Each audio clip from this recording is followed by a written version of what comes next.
ஆமா. பிஸ்மில்லாஹிர் ரஹ்மானிர் ரஹீம். வத்தஹ்லீலுல் லிஹ்யத்தி முதாஃபிலை தஹ்லீல் ரஃபா நிலையில இருக்குது. காரணம் இப்திதா மாணவி ஆமில், கண்ணுக்கு தெரியாத ஆமில். தஹ்லீல் என்று சொன்னால் ஹிலால் செய்வதுன்னு சொல்லுவாங்க.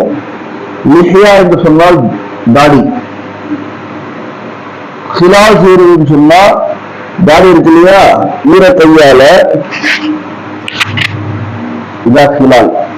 ஒதுல ஆண்கள் தாடிக்கு ஈர கையால இந்த மாதிரி கோரி விடுவதற்கு பேருதான் ஹிலால், தஹ்லீல் சொல்லுவாங்க. இது சுன்னத்தாக இருக்கிறது. எவ்வளவுச்சா பாடம் புரிஞ்சா? இப்ப இதுக்கு ஆதாரம் பார்த்தீங்கன்னு சொன்னா உஸ்மான் அப்னி அஃபான, உஸ்மான் பின் அஃபான் ரலியல்லாஹு அன்ஹு அவர்கள் அறிவிப்பு செய்கிறார்கள். அண்ணன் நபிய ஸல்லல்லாஹு அலைஹி வஸல்லம், நபி அவர்கள் நிச்சயமாக கூறினார்கள், கான யுஹல்லிலு லிஹியத்தஹு, கான யுஹல்லிலு கோரி விடக்கூடியவர்களாக இருந்தார்கள். லிஹியத்தஹு தன்னுடைய தாடியை. இந்த ஹதீஸ் திருமிதியில முதல் பாகத்துல பேஜ் நம்பர் 14 இடம்பெற்றிருக்கிறது. இந்த ஹதீஸுடைய அடிப்படையில ஆண்கள், தாடியுள்ள ஆண்கள் ஈரமான கரத்தை கையை தாடியில் கோரி விடுவது சுன்னத்தாகும். புரியுதா? அடுத்த பாடம் பார்த்தீங்கன்னு சொன்னா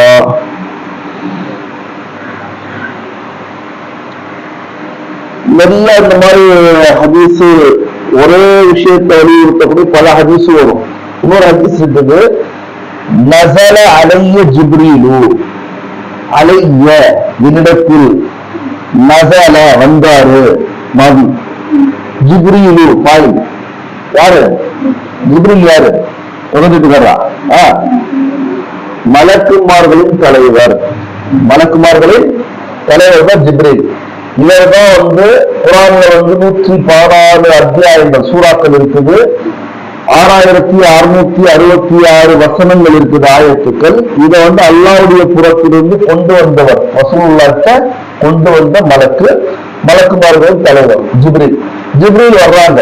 ஒரு ஹதீஸ் அமரனி, அவர் கட்டளையிட்டார், நீ யாருக்கு? எனக்கு. என்ன சொல்றாங்க? அன் உஹல்லில, நான் என்ன செய்யணும்? கோரி விட வேண்டும். அன் உஹல்லில லிஹியதி, எதை? என்னுடைய தாடியை. எப்போ? இதா தவஸ்ஸஅது, நான் எப்போ ஒது செய்யறனோ அப்போ இந்த ஹதீஸுடைய அடிப்படையில இதுக்கு முன்னாடி ஒரு ஹதீஸ் சொன்னோம் இல்லையா, அந்த ஹதீஸ்ல 2 ஹதீஸ்கள் ஒரே கருத்தை தான் சொல்லுது. எனவே தாடியை ஹிலால் செய்வது, தஹ்லீல் செய்வது, கோரி விடுவது ஆண்களுக்கு, தாடி உள்ள ஆண்களுக்கு சுன்னத்தாகும். இந்த ஹதீஸ் ஃபத்ஹுல் கதீர் என்ற கிதாபுல முதல் பாகத்துல 25வது பேஜ்ல இருக்குது. விளங்குச்சா? அடுத்து வல் அசாபி இருக்குதா? எங்க இருக்குது அசாபி? வல் அசாபின தர்மில இருக்குது இல்லையா? இது முதாஃபிலை. அப்ப முதாஃப் இது தஹ்லீலுல் அசாபி. வாவ் வந்துருச்சுல, வாவ் இன்னும் தானே. அப்போ வல் அசாபி என்று சொன்னால் ஐ தஹ்லீலுல் அசாபி. அசாபின என்ன? இஸ்பவுன்னா என்ன? இஸ்பவுன்னா விரல்கள். அசாபி பண்ணை. விரல்கள் இருக்குதா இல்லையா? எங்க இருக்குது? கண்ணுக்கா? கைகளுக்கும் காலுக்கும் இருக்குது. அப்போ தஹ்லீலுல் அசாபி என்று சொன்னால் விரல்களுக்கு மத்தியில கூட ஹிலால் செய்யணும். விரல்கள் மத்தியில ஈரமான கை வச்சு எப்படி செய்யறது, காலில் எப்படி செய்யறது, இதான் தஹ்லீல். அந்த விரல்களுக்கு மத்தியில கோரி விடுவதுன்னா இதான் தஹ்லீல். ஏன்னா ஒது செய்யும் போது இந்த இடத்துல தண்ணி படாம இருக்கலாம், போகாம இருக்கலாம், விளைஞ்சி இருக்கலாம், காய்ஞ்சு இருக்கலாம். காய்ஞ்சு இருந்தா ஒது ஆகுமா? ஆகாது. தஹ்லீல் செய்வது. விளைஞ்சா இதுக்கு ஆதாரம் பார்த்தீங்கன்னு சொன்னா தஹ்லீல் செய்வது சுன்னத்து. ஓகேயா?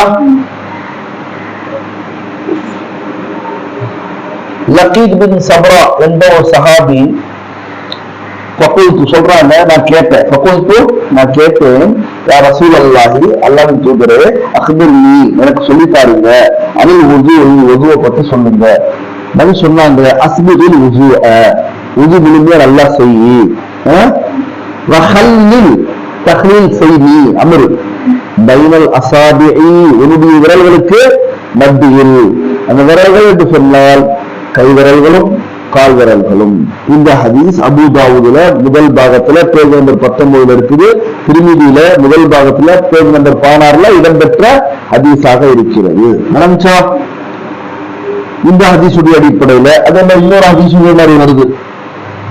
அலிப்னு அப்பாஸ் அப்துல்லா பின் அப்பாஸ் ரலியல்லாஹு அன்ஹுமா அவர்கள் ரிவாயத் செய்றாங்க. நபி அவர்கள் கூறினார்கள், இதா குந்த நீ எழுந்தால், இதா குந்த நீ விழித்தால் எழுந்தால், இல்ல ஸலாத் எதற்காக தொழுகைக்காக நீங்க எழுந்தீங்கன்னா ஃபஅஸ்பிகுல் உஸூஅ என்ன செய்யுங்க, உஸுவ நீ செய்யுங்க, முழுமையா செய்யுங்க.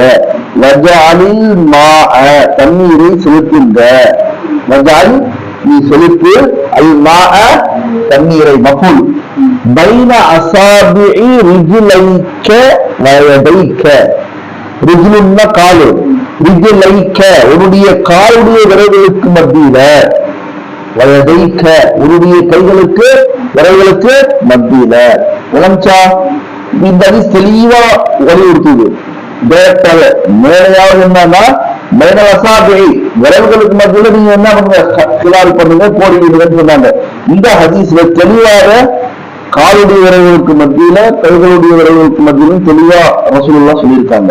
இந்த ஹதீஸ் இப்னு மாஜா இடம்பெற்ற ஹதீஸாக இருக்கிறது. முதல் பாகம் பேஜ் நம்பர் 35 இடம்பெற்ற ஹதீஸாக இருக்கிறது. புரிஞ்சா பாடம்? விளங்குச்சா? போதுமா, போலாமா? இப்ப அடுத்த சுன்னத் என்னன்னு பார்த்தா தக்ராருல் கஸ்லி இல ஸலாத்தி. தக்ராருல் கஸ்லி எல்லாம் முதாஃபிலே தான். ரஃபானிலே முதாஃபிலே எப்பவுமே ஜர்னிலே. தக்ராருல் கஸ்லி, கஸ்ல்னா கழுவுறது, கஸ்ல்னா கழுவுறது. தக்ரார்னா திரும்ப திரும்ப செய்யறது, கழுவுறதை திரும்ப திரும்ப செய்யறது. இல ஸலாத்தி எத்தனை தடவை? 3 முறை. 3 முறை நம்ம செய்யறோம். 3 தடவை கையை கழுவுவோம், 3 தடவை முகத்தை கழுவுவோம், 3 தடவை காலை கழுவுவோம், 3 தடவை கொப்பளிப்போம், 3 தடவை மூக்கை சுத்தப்படுத்துவோம் இல்லையா? இந்த மாதிரி செய்வது சுன்னத்து. ஒரு தடவை கழுவுவது ஃபர்து. அது ஒரு தடவை முழுமையா கழுவிட்டா போதும். 3 தடவை செய்வது, ஒவ்வொரு உறுப்புகளை கழுவுவது சுன்னத்தாக இருக்கிறது. விளங்குச்சா?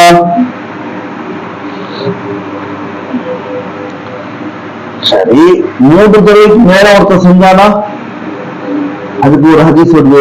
ஜாஅ ஆராபியுன், ஒரு கிராமவாசி வந்தாரு. ஜாஅ வந்தாரு, ஆராபியுன் ஃபாயில் இளம் நபி ஸல்லல்லாஹு அலைஹி வஸல்லம் யார்ட்ட வந்தாங்க?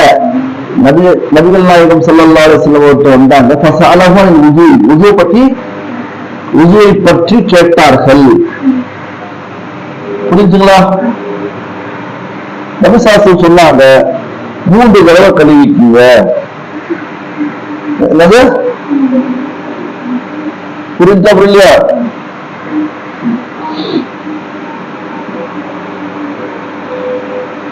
புரிஞ்சா? சும்மா கால ஹாஜல் ஊது பிறகு சொன்னாங்க, இதுதான் ஊதுன்னு சொன்னாங்க. 3 தடவை கழுவுறது தான் ஊதுன்னு சொன்னாங்க. புரிஞ்சா? 3 தடவை குறைவா கழுவலாமானா கழுவலாம், 2 தடவையும் கழுவலாம், ஒரு தடவை முழுமையாக கூட கழுவலாம். ஒரு தடவை ஒரு முறை முழுமையாக கழுவுறது ஃபர்து, 3 தடவை கழுவுறது சுன்னத்து. விளங்குச்சா? ஃபமன் ஜாத 3 தடவைக்கு மேல ஒருத்த கழுவுனானா, அலா ஹாதா 3 தடவைக்கு மேல ஒருத்த கழுவலாம், 4 தடவை 5 தடவை கழுவிட்டு இருக்கானா, ஃபகத் அஸ்ஸா அவன் தவறு செய்தான். அவன் வரம்பு மீறி செய்றான், அநியாயம் பண்றான். ஏன்னா தண்ணீரை கூட வீண்விரயம் செய்யக்கூடாது, வேஸ்ட் செய்யக்கூடாது. ஒரு தடவை கழுவுவது ஃபர்து, 2 தடவை கழுவுவது நல்ல விஷயம், முழுமையாக கழுவுவதற்கான ஒரு விஷயத்தை கொடுக்கும். 3 தடவை கழுவுவது சுன்னத்து. வணங்கச்சா? வணங்கச்சா? சரி. ஏன்னா ஹதீஸ்ல இது இப்படி இருக்குது. உமர் ரலியல்லாஹு தஆலா அன்ஹுமா நம்மள சொன்ன ஹதீஸ் இப்னு மாஜால இருக்குது. முதல் பாகம் பேஜ் நம்பர் 34 இருக்குது. ஒரு ஹதீஸ் இப்படி இருக்குது, தவஸ்ஸா மர்ரத்தன் மர்ரத்தன், ஒவ்வொரு தடவை கழுவுனாங்க அப்படின்னு இருக்குது. புரியுதுங்களா? ரஅய்து ஹஜ்ரத் அப்துல்லாஹ் பின் உமர் ரலியல்லாஹு அன்ஹுமா சொல்றாங்க, நான் பார்த்தேன், ரஅய்து ரசூலுல்லாஹி ஸல்லல்லாஹு அலைஹி வஸல்லம் நபி அவர்களை பார்த்தேன், ஒது செஞ்சாங்க, மர்ரத்தன் ஒரு தடவை கழுவினாங்க. இது தஹாவில இருக்குது, முதல் பாகத்துல இருக்குது, பேஜ் நம்பர் 26 இருக்குது. ஒரு தடவை கழுவுறது பருகு, 2 முறை கழுவுறது நல்ல முஸ்தஹப், ஓகே செய்யலாம். 3 தடவை கழுவுறது, 2வது தடவை கழுவுறது ஏன் முஸ்தஹப்னா, ஒருவேளை பரதான விஷயத்துல கொஞ்சம் இருந்தா, கருவாக இருந்தா, காயமா இருந்தா, ஈரம் படாம இருந்தா, தண்ணி போகாம இருந்தா அதுக்கு நல்லது. 3 தடவை கழுவுவது சுண்ணத்தாக இருக்கிறது. விளைச்ச பாடம் போதுமா?